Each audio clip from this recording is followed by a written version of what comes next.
Hi, I'm Andy Glass with WorkshopAddict.com. Over the past week, I've been building this cabinet to house 16 Dewalt organizers. Now on the left-hand side, I have a smaller organizer, and on the right-hand side, I have a larger one. Let me bring you in for a closer look. On the left column of the unit, I have Dewalt organizer model number DWST14740, and it has 6 removable compartments that's water resistant. On the right-hand side of the unit, I have Dewalt's larger storage organizer, model number DWST14825, that has a total of 10 removable bins.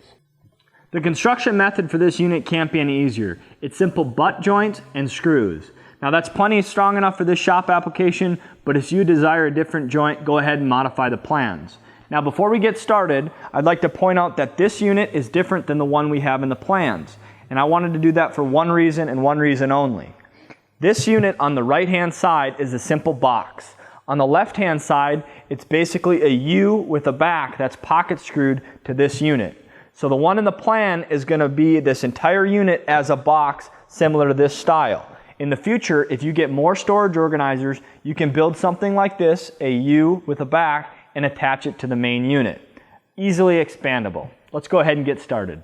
I first start by printing out the plans and reviewing the cutting diagram and dimensions. I then head to the table saw and make the long rip cuts. I use board buddies to help keep the plywood against the fence.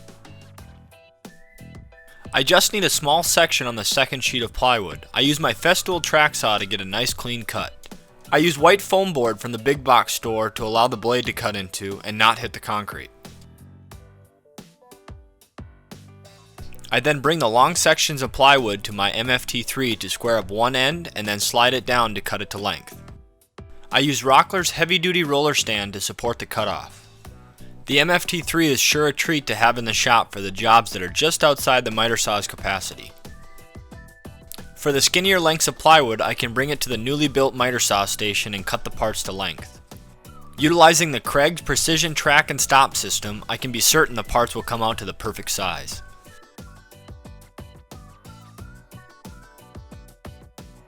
I have included the dimensions for the perfectly spaced screws on all the joints. I mark them out on the pre-finished plywood. I start to assemble the case by putting the parts together with the aid of some parallel clamps and some corner clamping jigs from Rockler. I am using Fast Caps power head screws on this project. They have a matching drill bit that drills a countersink for the large head screw. This countersink is adjustable. I then extend the pilot hole with a regular drill bit and drive the 2-inch power head screw. For the video project design, I am demonstrating how you can add additional cubbies to the main unit. For this, the top, bottom, and back need pocket holes. I use my Craig Foreman for this task. To assemble the additional unit, we are attaching the top and bottom with butt joints and screws like we did earlier. Make sure to position the pocket holes on both the top and bottom facing down. Next, we can attach the additional unit to the main unit using the pocket holes. I simply clamp them together with a few parallel clamps and drive in the pocket screws.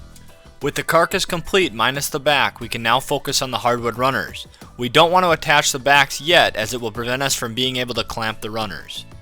Our runners are out of hardwood as it'll provide nice, strong, and smooth sliding surface. I am making mine out of red oak. I will mill the scrap I have in my shop to 1.5 inches thick, and then I will install a ripping blade at my table saw to rip 3/4 inch sections. In the plans it calls for 3/4 inch boards and ripping the 1.5 inches wide.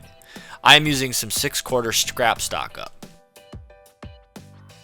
I use a magnetic featherboard to help keep the board tight against the fence. I like the magnetic featherboards for this application as they are fast and easy to move. Hardwood milled to the proper width and thickness, I can now head to the miter saw station. I set up the flip stop to produce perfect repeatable cuts and cut all the runners to length. I then angle my saw to 45 degrees and set another stop block to cut a small chamfer. This will help aid the organizer to go into the slot and prevent it from getting caught on the sharp corner.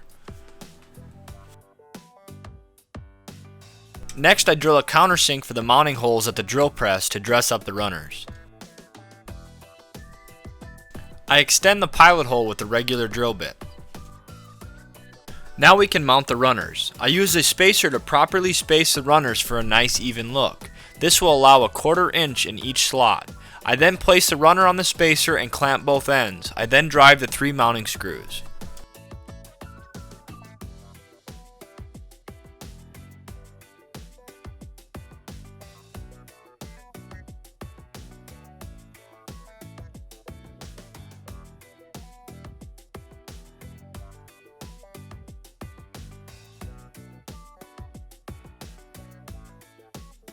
Now it is time to drill the pocket holes on the backs. I again use my Craig Foreman to complete this task.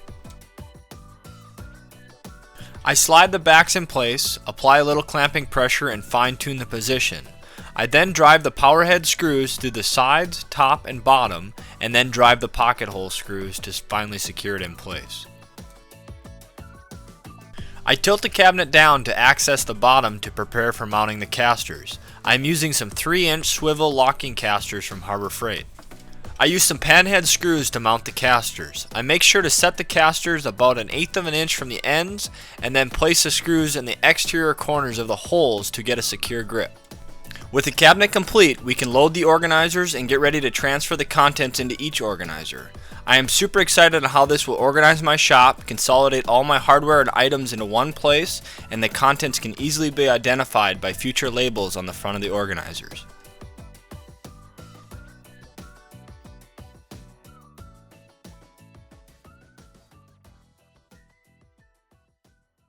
There's 3 things I like about these Dewalt storage organizers. Number 1, the yellow plate on the front of the handle makes it easy for the user to write or print a label to identify the contents. The second thing I like is the bins inside are removable and you can bring them right to your work area. The third thing I like is when you close the lid makes the unit IP53 water resistant, and it also secures each bin and it keeps its contents from shifting and falling into the other bins. Well, what do you guys think of the project? I thought it turned out really nice. I especially like the pre-finished plywood as it saves me an extra step at the end. I like the oak hardwood runners as the organizers slide in and out very easily. And I liked how the whole unit is on casters, so if I have a large project at my assembly table, I can simply roll this unit to the assembly table, select my hardware, and then I can roll it back if needed, or it can hang out for the duration of the assembly. Let me know in the comments below what you think of the project as well as the design. I want to remind you that the design in this video is different than the ones we have in the plans. The design in the plan is a much more traditional cabinet assembly and construction method. Now, plans for this build can be found below at WorkshopAddict.com. I encourage you guys to visit WorkshopAddict.com. We have a blog and a forum. Follow us on social media. If you guys enjoyed this video, please smash that like button, share, and if you haven't already, please subscribe. Thanks for watching, and I'll see you next time.